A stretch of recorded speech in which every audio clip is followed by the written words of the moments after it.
Raphaël, le sourire, j'imagine, au bout des 90 minutes ce soir, on en parlait juste avant. L'essentiel ce soir, c'était vraiment de stopper cette hémorragie après 2 défaites consécutives. Ouais, voilà, exactement.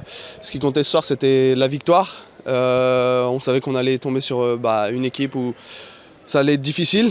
Et l'important, c'était de gagner. Le jeu, la manière, c'était bien si on la mettait. On a eu un peu plus de mal, mais l'essentiel, c'est d'avoir pris les 3 points et de stopper cette hémorragie, comme vous dites. Alors, vous n'avez pas pris de but aussi ce soir. Tout doucement, on retrouve un peu de stabilité défensive, ce qui vous a quand même fait beaucoup défaut par rapport à la saison dernière. Ouais, exactement. C'est sûr, on restait sur des défaites où on avait pris 4 buts à chaque fois.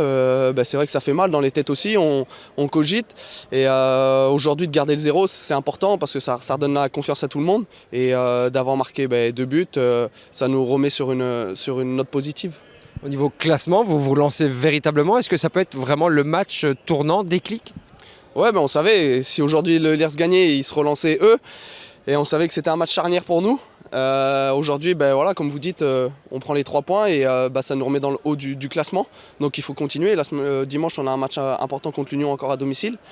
Et on sait que dans cette division, ça va vite. On peut très bien être en haut, puis 3 journées plus tard être en bas. Donc maintenant on va récupérer, on va se concentrer pour le match de l'Union dimanche.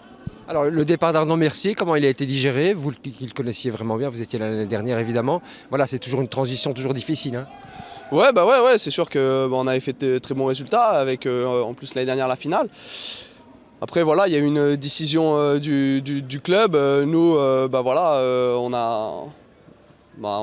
a suivi la direction, mais c'est vrai qu'il a fait du très bon travail ici.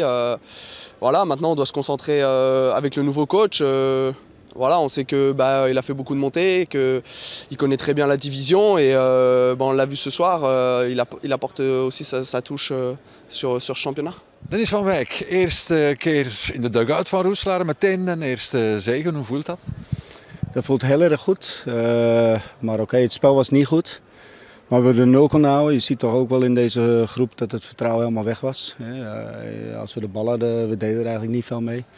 We hadden wel wat momenten dat we iets meer moesten doen.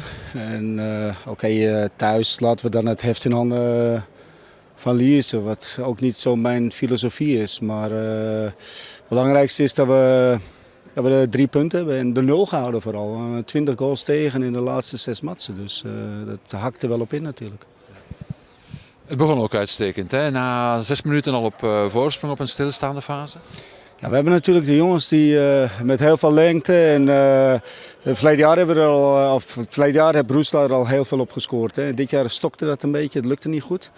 Maar je hebt Solitic, Maletic, noem ze maar allemaal op. We hebben zoveel jongens met lengte en kopkracht. We hebben er ook heel veel op getraind in de paar dagen dat ik hier was.